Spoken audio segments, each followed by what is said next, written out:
Empezaría preguntándote algo muy personal y es si tienes algún primer recuerdo cantando. Pues mira, yo recuerdo por casa tarareando un cassette de mi padre de la Dolce Vita y también en el coche de viaje, siempre que íbamos a Andorra a comprar azúcar, ollas y pues con toda la familia en el coche metida y apretada, escuchábamos un cassette de La Mujer de Rojo y fue por ahí por donde me entró Stevie Wonder, la música negra, o sea, por ahí fue mis primeros cassettes en bucle, ¿no? Stevie Wonder sonaba siempre, sí. ¿Y cómo decides un buen día profesionalizarte?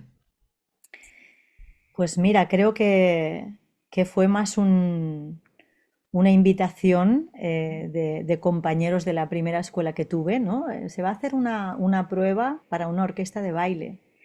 ¿Por qué no te presentas? Y bueno, quizás así pues ganas tu primer sueldo. Y fue, o sea, besar el santo, ¿no? Fui a hacer la prueba, me cogieron y así que casi no estuve en la escuela de música que ya empecé a cantar cobrando, ¿no? A subirme a escenarios y de una manera un poco precipitada, pero fue, la verdad, una experiencia muy chula.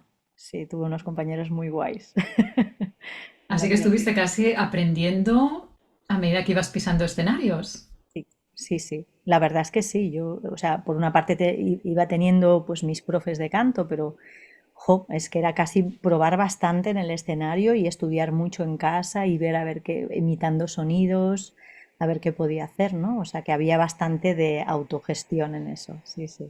¿Cómo recuerdas esa etapa? Pues brutal. Ahora recordaba, por ejemplo, teniendo cassettes y parando y tirando para atrás, parando y tirando para atrás para coger las letras de las canciones que tenía que aprenderme, ¿no? Ahora he tenido un flash, yo qué sé, con 20 años quizás, o una cosa así, preparando para alguna de estas canciones de medleys de orquestas, o sí, sí, ahora me venía eso. Qué precario era todo, ¿no? Ahora que me haces pensar también, escribiendo las letras sin tener ni siquiera ni una partitura, ni una letra. Tenías el cassette o bien de la versión original o de las grabaciones de los conciertos que te pasaban, ¿no? Pues se habían pasado desde la mesa de sonido al cassette, bueno, sí, sí. Madre mía, y no hace tanto tiempo de esto en realidad, pero cómo ha cambiado todo. Es verdad, no hace tanto, pero sí, sí, las cosas van muy rápido y bendita sea, ¿no? Que ahora puedes encontrar las letras rapidísimo y todo, en general todo es más fácil para el mundo del cantante, la verdad. En ese aspecto, la verdad es que sí. Sí, sí, sí. Y bueno, después de esa etapa como cantante, hay un momento que también empiezas a dar clases, empiezas también a trabajar como coach. ¿Cómo fue ese paso? ¿Fue paralelo a lo que estabas haciendo? ¿O fue de repente un cambio de dirección que quisiste dar a tu carrera?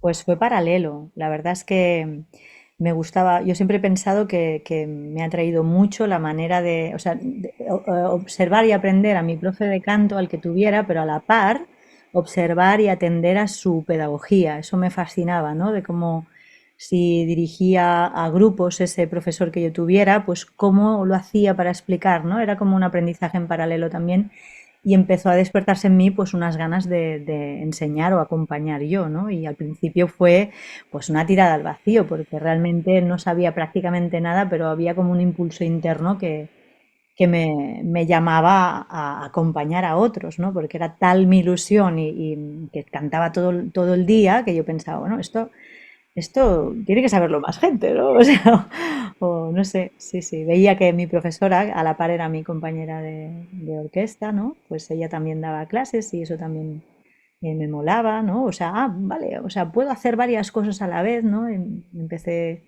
a grabar coros, empecé, o sea, como que pasaban varias opciones si era cantante, ¿no? Había muchos sitios donde meter la nariz y vía la música, pues entrar en el mundo laboral también y obviamente siempre desde la diversión, sí. Mm. Y con esa inquietud ya como docente, también decides en un momento dado formar o tener tu propio estudio, tu proyecto, Voice Sí, Garden.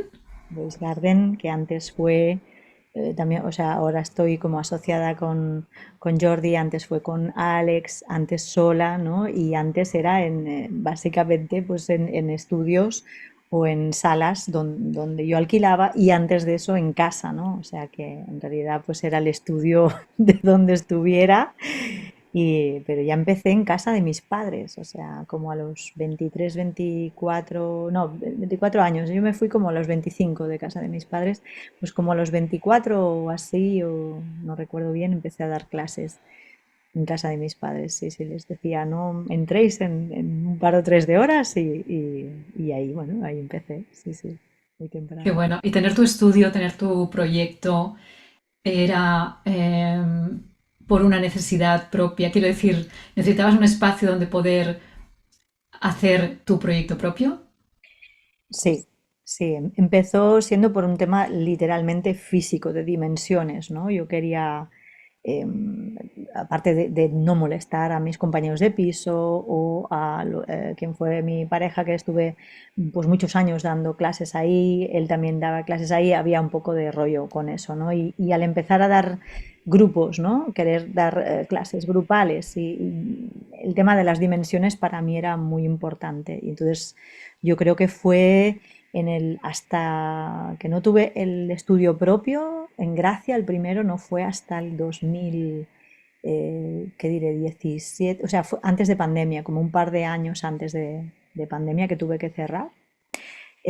Pues ahí fue el primero que yo alquilé, pero antes iba, pues eso, alquilando salas, buscando sitios grandes, pues para poder hacer grupos. Pero sí, era también una necesidad de tener mi rinconcito, de no tener que estar, ¿no? Llevando conmigo siempre, pues que este material, estos libros, esto, jolín, siempre era un rollo llevarlo todo para arriba y para abajo y aparte tenía la sensación de muy impersonal, ¿no? Los sitios a donde iba siempre eran fríos y era como, ¿qué rollo? Esto lo noto yo, ¿cómo no lo va a notar la gente que venga a recibir clase, ¿no? Qué importante es el espacio también y todo lo que eso genera. Así que tener tu espacio propio donde tú controlas lo que ocurre allí, como también controlas, yo me imagino que hubo una necesidad también de hacer algo distinto, de hacer algo distinto y de repente presentas identidad sonora, ¿no?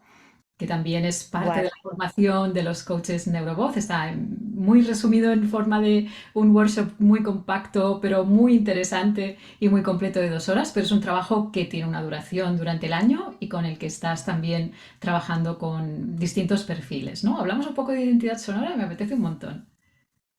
vamos ahí. Pues mira, Identidad Sonora surgió en un inicio de lo que, digamos, de la suma de tener un grupo de repertorio y que salieran cosas más allá de lo técnico y paralelamente yo me estaba formando en terapeuta gestal, disciplinas más desde la parte más de programación neurolingüística, coaching por valores y esto sin querer se me iba juntando. Y ostras, pues era un grupo en el que se iba dando, ¿no? Se iban colando, se iban añadiendo pues conceptos, experiencias, juegos, dinámicas que yo iba aprendiendo de esta rama humanista, ¿no? Y empecé a ver que, ostras, desde ahí surgían muchas otras opciones para acompañar a las personas a que se relacionen mejor con su voz interna y externa y bueno, a empezar a soltar lastres de la voz, ¿no? A empezar a saber bien, bien qué es una voz disponible, una voz libre, que no vaya tanto de la mano de lo técnico, ¿no? Sino de mi relación conmigo misma, ¿no? Y que aceptando y asumiendo que soy un todo y todos los cuerpos, ¿no? Físico, mental, emocional, pues todos se interrelacionan, ¿no? Así que fue una manera muy bonita de ir construyendo como mis herramientas, no sé si método, llamarlo método, pero es más me dejo llevar sencillamente a la hora de acompañar ya aviso a la gente, este es un grupo en el que no siempre vamos a hacer cosas con la voz, ¿no? O quizás vamos a empezar desde otros lugares, ¿no? Para ir a petar al final a la música, ¿no? Sí, Qué sí, sí. interesante. También nace, ¿no? De la necesidad de proponer algo que va más allá de lo mecánico, de lo biomecánico, de lo técnico, ¿no? Algo que integra muchas más cosas, ¿no? Y que tiene mucho más que ver con la persona que hay detrás de esa voz. En tu caso, Yasmina, ¿cuál es, o dirías que es tu relación ahora mismo con tu voz? Pues ahora está siendo muy divertida mi relación con la voz, ¿no? Y muy elástica también, la dejo mucho más en paz. Si no suena, pues no suena un día en esa nota, pero siempre como veo que responde literalmente como estoy yo, es que entonces le pregunto, ¿no? Entre comillas, le pregunto qué te pasa, ¿no? Y enseguida el cuerpo responde, ¿no? Y hay que, bueno, eso me ha aflojado la exigencia de estar siempre al 100%. Y curiosamente, cuando yo me aflojo y la voz se afloja, pues mejor estoy de voz, ¿no? Y de repente, pues aquello que siempre, ay, esto siempre es por la lesión congénita, ay, no sé qué, pues bueno, oye, pues cómo puedo buscar, ¿no? Para compensar esto o para relacionarme hoy bien, hoy que tengo un bolo y no tengo un buen día, o cómo lo puedo hacer, ¿no? Y acaba siendo mejor, es curioso. Sí, desde el permiso, ¿no? Desde aflojar y permitirme, sí, sí. O sea que es buena, es divertida, curiosa, vuelve a ser un poquito más un juego. O sea, es como si hubiera vuelto a los inicios, pero sabiendo mucho más ahora. Así que si te preguntara, por ejemplo, qué encontraría alguien que quisiera acercarse a identidad sonora, ¿qué encontraría en este trabajo contigo? Pues encontraría un lugar seguro donde dejarse caer también y donde poderse construir al ritmo propio, donde la pelea también interna es bienvenida porque nos da muchas respuestas, donde poder dar voz a todas las dificultades de expresión, de eh, como todos los nudos internos, ¿no? Eso como un lugar humano, amable, un lugar que apuesta por la aceptación, ¿no? De lo cambiante que es a diario la voz y la persona, ¿no? Y todo eso, ¿no? Aceptación, permiso, acoger, ¿no? Un poco, pues, esa parte más materna, ¿no? Personal, ¿no? De cada uno, pues a incentivar esa parte más de acogimiento y cuidado, ¿no? Sin dejar de, oye, pues hay días que vamos a ver cómo podemos activar esto, ¿no? Y venga, y desde lo físico también, pues ir a favor, ¿no? De cambiar el estado. Esto me pareció súper interesante de tu propuesta, cómo dar espacio, ¿no? A veces incluso a esas emociones que afectan a la voz, pero que en un momento dado queremos tapar o queremos retener para que técnicamente no exista, ¿no? Esta sensación de que está pasando algo, cuando realmente lo que necesitamos quizás en una sesión es darle espacio, como decías, ¿no? Acogerlo y luego ya seguimos y ya vemos qué pasa, ¿no? Pero reprimir o retener esas sensaciones o esas emociones quizás no nos van a dejar seguir avanzando como queremos, ¿no? Sí, eso, ahí tienes mucha razón y es algo que creo que va también, o sea, obvio que siempre ha sido así, ¿no? De querer tapar las emociones porque eso es enseñar la vulnerabilidad, pero también va muy atado, siento cada vez más que tengo gente más joven, va muy atado a la velocidad del mundo de hoy, ¿no? Entonces esto tiene que estar para ayer, no puedo perder el tiempo emocionándome o cayendo o, ¿no? Entonces, yo creo que uno de los eslogans que sale de mi boca cuando empezamos con alguien nuevo, siempre le digo, aquí vamos a ir muy lento para ir curiosamente muy rápido, ¿no? O sea, te va a parecer al principio que vamos súper lentas, ¿no? Pero vas a ver que si que cambia la perspectiva del tiempo cuando uno se atiende de verdad. De repente, el haber atendido luego es comprender en todos los niveles, ¿no? Y bueno, y la gente acaba entendiendo que es mejor ir, pero ¿qué quiere tu cuerpo, no? Pues llorar, pues vamos a llorar un rato, ¿no? Y lo vamos a usar, ¿no? Y entonces luego es como, ¡guau!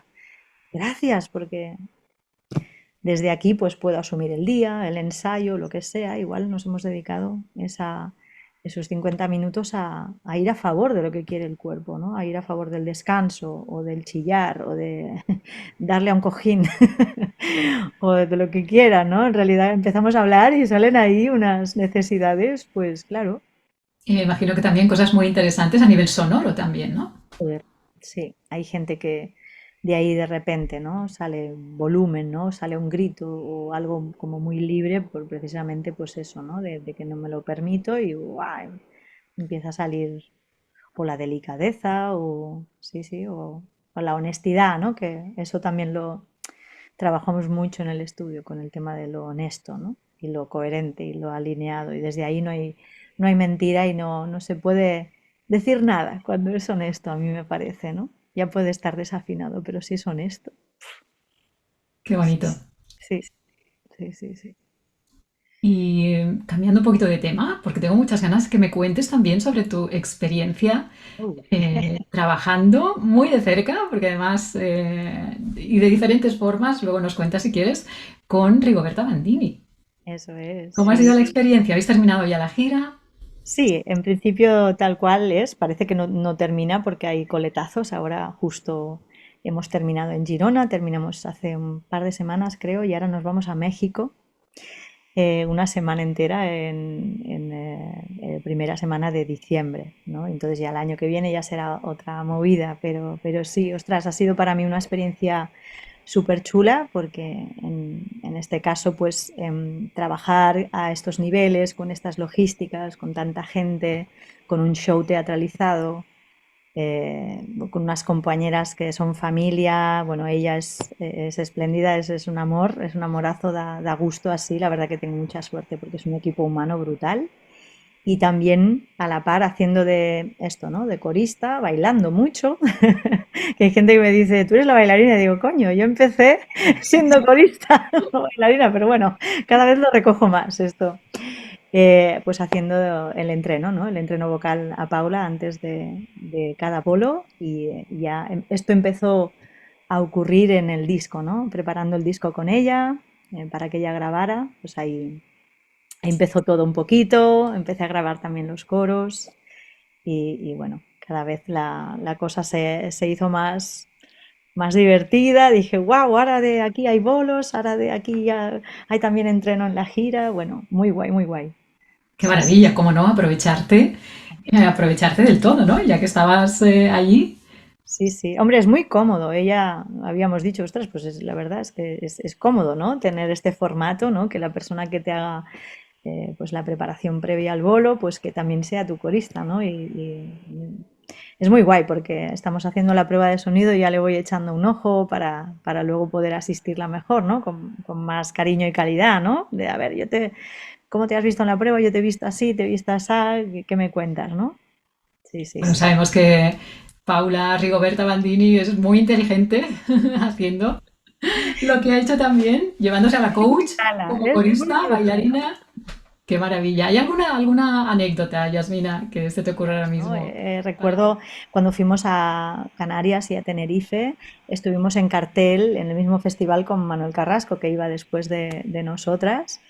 Y bueno, la primera noche estábamos en una isla, al día siguiente la otra, y pues ellos también, ¿no? Y entonces recuerdo que la primera noche fue, bueno, una fiesta ahí con él, tal. La segunda noche, pues fuimos, ya acabamos de- de ver el concierto entero, ¿no? Algunos de nosotros habían visto el concierto el día anterior, si no recuerdo mal.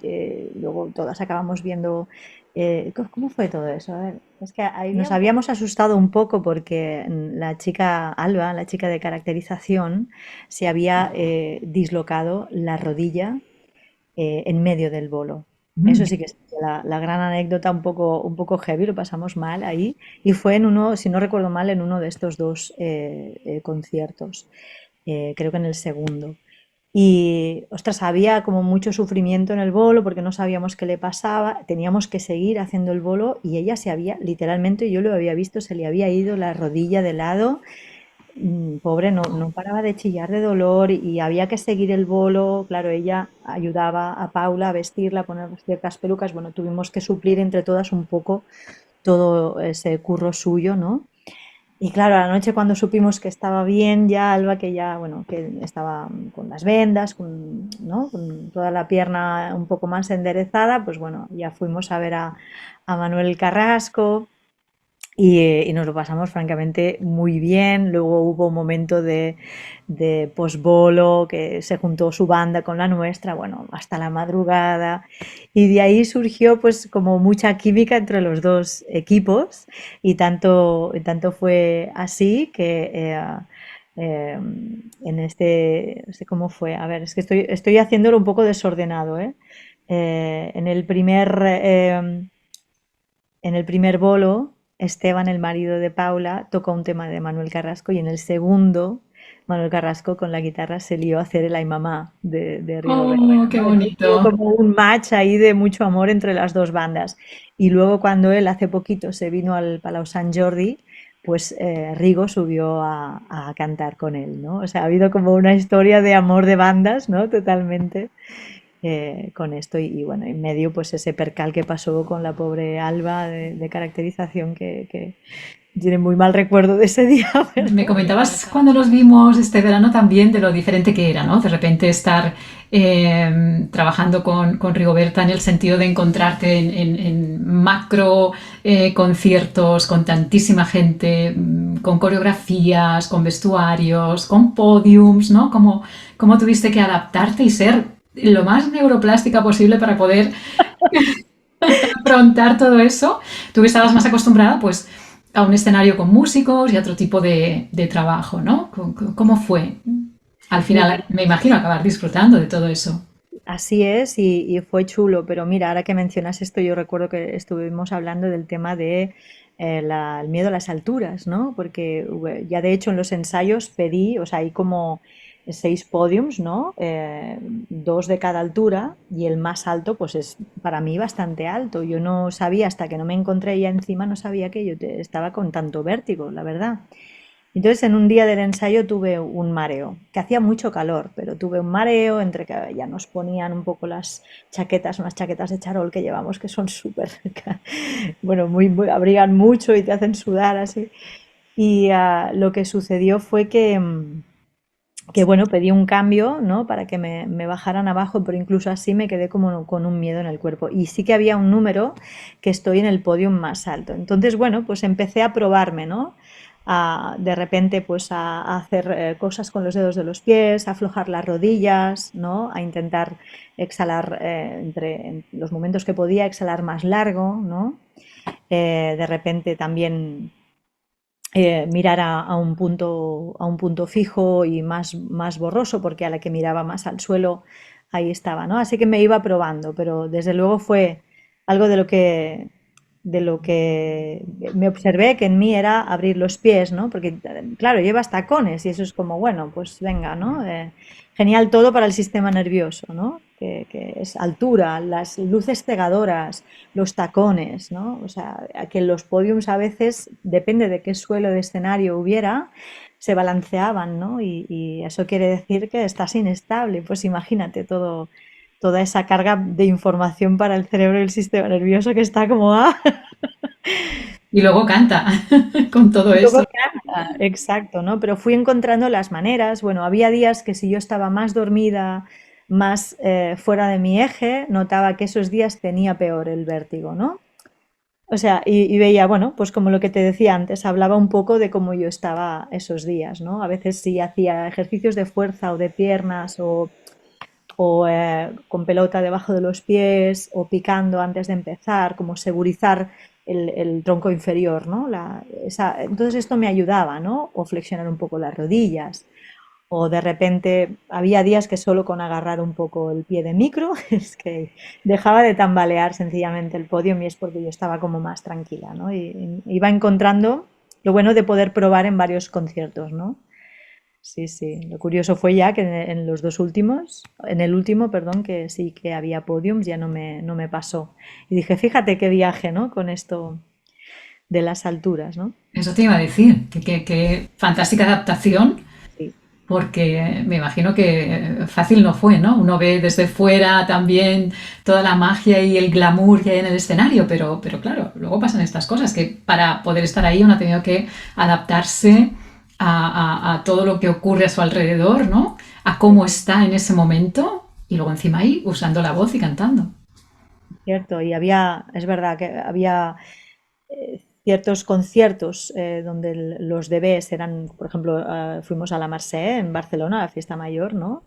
En Bogatell, y ese fue espectacularmente, bueno, había gente que no se acababa, ¿no? Y me acuerdo que había muchos DBs de graves, pues todo eso se traslada vía los pies hacia el cuerpo. y es un momento que estamos encima de podiums también. Y ahí entre las cegadoras y los subgraves, ¿no? Que suben por los pies, ostras, yo recuerdo estar como abierta y doblada en las rodillas y decir, ok, me, me estoy saltando la coreografía que hay que estar un poco más así, pero si no me voy a ir al suelo, ¿no?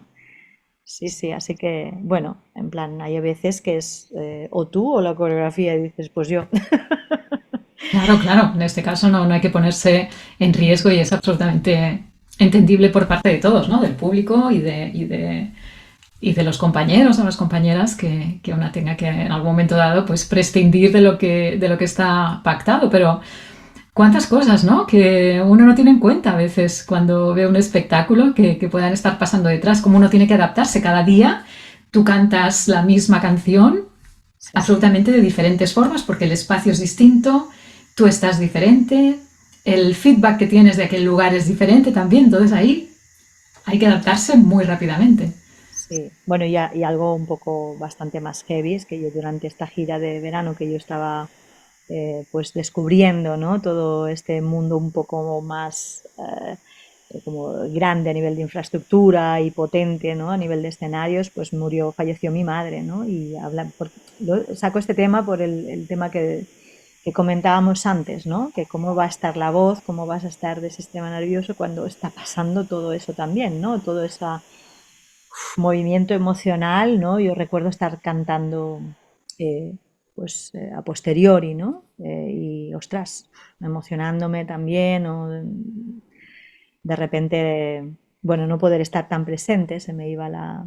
Pues claro, idílicamente hay que estar por la faena, pero el cuerpo tiene sus tiempos, ¿no? Y sí, sí, y ahí sucedió que pues hubo un par de conciertos en los que, uff, de unido, me costó estar. Imagino que te costaría, y además también imagino que pudiste también de alguna manera, tristemente, ¿no? Pero poner en práctica contigo misma toda esta experiencia, todo este aprendizaje, todo lo que ofreces, todo lo que enseñas también y todo lo que hemos trabajado a nivel de sistema nervioso. Uno no está siempre igual, en la vida nos pasan cosas y cosas tan trágicas como estas y hay que seguir y afrontándolo y conociéndose, yo creo, y trabajando, incidiendo en el sistema nervioso es la mejor manera, ¿no? Para poderlo sobrellevar y que por lo menos eso no afectara a tu vida profesional, ¿no? Y pudieras de alguna manera, no exigiéndote lo mismo obviamente, pero de alguna manera continuar con tu trabajo. Y de verdad que ha sido así, porque pensé, jolín, me ha pillado en un momento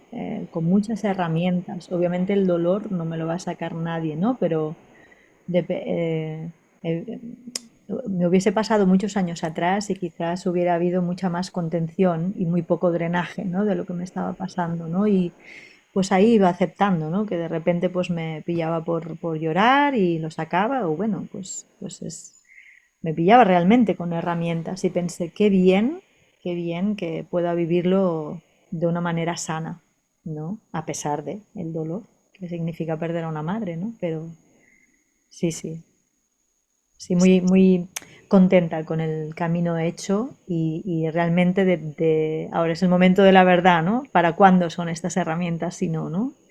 Y ostras, increíble, sí, sí. ¿Cómo La estás verdad. ahora en ese aspecto a nivel de voz, ¿no? De tu relación con la voz después de tantas cosas que han pasado, cosas Pues tan mira, tristes, ¿no? te diré que lo noto a través del cuerpo, ¿no? Por ejemplo, hay días que me noto muy hundida, ¿no? Del pecho y obvio, pues esto se lleva, se lleva la laringe para abajo, ¿no? Y aquí es como la zona de la tristeza, ¿no? Donde se acumula la tristeza, la emocionalidad pero de verdad que si me doy un rato, ¿no? Y por ejemplo, al principio de los tiempos cuando yo empezaba, pues hubiera estado 50.000 horas con escalas, cansando mi voz y no comprendiendo que lo que tenía que atender era otra cosa para que se aflojara y empezar a ir desde ahí, quizás desde una voz más débil al principio, pero ir haciendo caminito, ¿no? Y sí, a mí estoy como orgullosa de mí misma en eso, ¿no? Porque qué bien que me sepa escuchar mejor, que tenga más buena relación conmigo misma y por lo tanto con mi voz, ¿no? Es súper agradecida la voz, si la trato bien, ¿no? Y que no quiere decir que suene perfecta, Quiere Ujú. decir que Importante esa puntualización, ¿no? sí, quiere decir que estoy mucho más en paz. Y entonces es más honesto, ¿no? Y entonces, bueno, igual no será una nota espléndida, pero estará hecha con honestidad, con sinceridad, ¿no? Y blandita, ¿no? Y bueno, ¿y por qué no tiene que expresar quién hay detrás de quien canta, ¿no? Porque esa nota no tiene que tener personalidad. Si te la estoy cantando desde mi bagaje vital, ¿no? Que no se tiene que ver quién soy, si yo soy el canal, ¿no? Es que eso siempre pienso, ojo, claro, si no, no lo hacemos nadie distinto, que todos Ya, pero sí, toda la razón. Pero a veces tenemos tanto miedo de soltar eso, lo que es la perfección, la técnica también. y enseñar esa vulnerabilidad. Y al final, yo creo que la gente es lo que realmente aprecia y realmente conecta y recibe, ¿no? Sí, sí, a ver, yo sigo teniendo esta pelea interna a veces, ¿no? Porque quizás te pilla más exigente un día, ¿no? Me pilla más exigente, pero sí, sí, ahí voy, ¿no? Bueno, como me imagino que te pasará a ti también, ¿no? Es que me dejo notitas mentales o en post-it de lo que maravillosamente le he argumentado a la persona con la que trabajo, que luego tengo que mirarme yo. No digo, ¡ah, qué maravilla se lo he dicho a esta persona! Pues ahora luego a las 8 te lo miras. Me aplico mi propio coaching a mí también. Exactamente, ¿no? Y cuántas cosas nos dice la voz de nosotras mismas, ¿no? A veces es simplemente escuchar, mi voz me está diciendo que pare, ¿no? Cuántas veces no hacemos caso a esas señales de nuestro propio sonido y generamos una relación más de esa exigencia, ¿no? De no puedo permitirme que hoy mi voz esté cansada, dolida. Es ahí yo creo que un 70-80% de la gente que viene está absolutamente eh, a las órdenes de ese juez interno que tiene estos argumentos, ¿no? Que tiene que estar perfecto, bueno. Sí, total. ¿Lo ves esto en las nuevas generaciones, en la gente más joven? Es decir, como nosotros hemos pasado quizás esa etapa, ¿no? De una voz muy técnica, muy basada en un trabajo de vocalizaciones. ¿La gente más joven sigue en ese patrón o has notado algún cambio? La gente joven noto inmediatez, el deseo de inmediatez Como de prisas, de que las cosas cambien muy rápido. Ujú, y hay poca paciencia, ujú. ¿no? Hay a veces enamoramiento del proceso, o sea, como, ¿no? Pues precisamente por eso, por el tema de la paciencia. Hay también gente, por ejemplo, la parte de gente que trabaja con autotunes, ¿no? Que de repente pues hay una historia personal con el si no lo utilizo, no sé cantar, ¿no? Es decir, como ya tirar de una herramienta externa, ¿no? Que está muy bien, ¿no? Pero son muy poco amantes de su voz natural sin ese plugin, ¿no? Sin esa opción con el autotune, por ejemplo. Pero también a la vez me doy cuenta que hay gente como muy perfecta afinando porque ha estado escuchando música muy perfecta afinada, con mucho autotune, mucho Melodyne en el estudio de sonido. Entonces, si miramos discos de antaño, ¿no? De hace un montón de tiempo, Michael Jackson pegaba cada desafinada en los discos, pero era brutal, ¿no? Y era todo de una toma, ¿no? Y esto no se escucha. Hoy en día, es que hay como ya sencillamente ya por el hecho, vale, te paso un 20 de Melodyne, ¿no? ¡Pum! Un 20%. Y dices, jolín, estas voces más robotizadas, ¿no? Qué curioso. Están- ¿Sabes qué me recuerda? Muchas veces se comenta que hay personas que están tan acostumbradas a los filtros, por ejemplo, en redes sociales que después no aceptan, ¿no? Que esa no es su cara e incluso recurren a cirugías bueno, o no aceptan que después la realidad es otra. Mira, igual habría que mirar si hay una patología con eso, ¿no? Sí, ¿verdad? Porque además todo lo que escuchamos está tan producido, es tan perfecto, es un nivel tan brutal, ¿no? Antes uno, como tú decías, podía escuchar cantantes renombradísimos con desafinadas o con rascadas, pero ahora no, claro, todo tiene un nivel de pulido y de perfección que las También personas es, también toman, o los jóvenes, esas referencias, ¿no?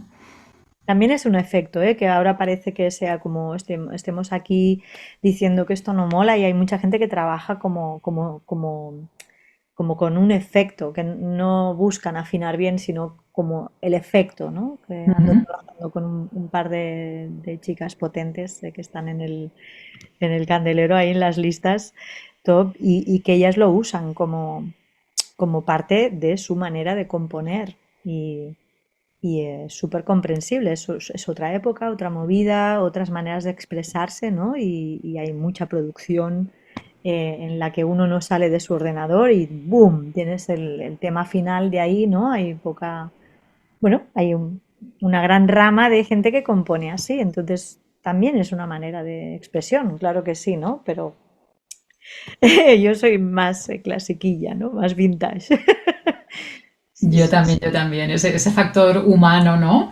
Que parece que lo estamos perdiendo. Y ahora te iba a preguntar, me has hecho pensar en la inteligencia artificial, porque Oh, ahora, claro, ¿qué ocurre con esta herramienta a nivel de composiciones, a nivel de grabaciones incluso, ¿no? Yo escucho de la inteligencia artificial realmente temas fantásticos, ¿no? Entonces, ¿cómo lo ya, ves? ¿Se está implantando, lo ves en tu día a día, que se hable de esta herramienta o todavía no ha llegado hasta aquí? ya, sí, sí. Justo Jordi, mi compañero de Voice Garden, tiene una chica, no, no sé ahora mismo de dónde es, si de aquí o extranjera. Bueno, esta chica les vino al productor y a él con un disco hecho con inteligencia artificial y quería músicos de verdad, pero habiendo compuesto los temas con inteligencia artificial, ¿no?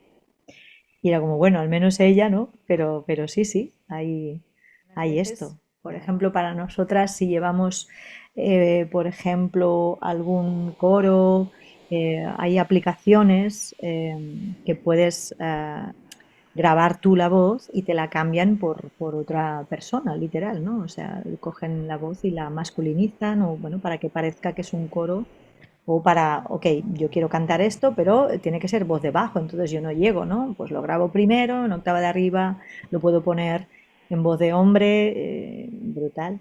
Sí, sí. Y en cuanto a, así como una curiosidad con que decíamos de anécdota de Rigoberta Bandini el último día, creo que fue Esteban, eh, que puso, o sea, tenía como unos temas para el final del concierto, ¿no? Después, ya cuando ha acabado, pues puso los temas originales de Rigo y le dijo a la inteligencia artificial que los hiciera al estilo Luis Miguel. Increíble, o sea, temazos, ¡Qué temazos. Hay una fuerte! aplicación que hazme este con esta canción de este estilo, claro. Y era increíble, digo, pero esto es un hit impresionante. Y eso estaba hecho ¡pum! Así con inteligencia artificial. Me pareció increíble.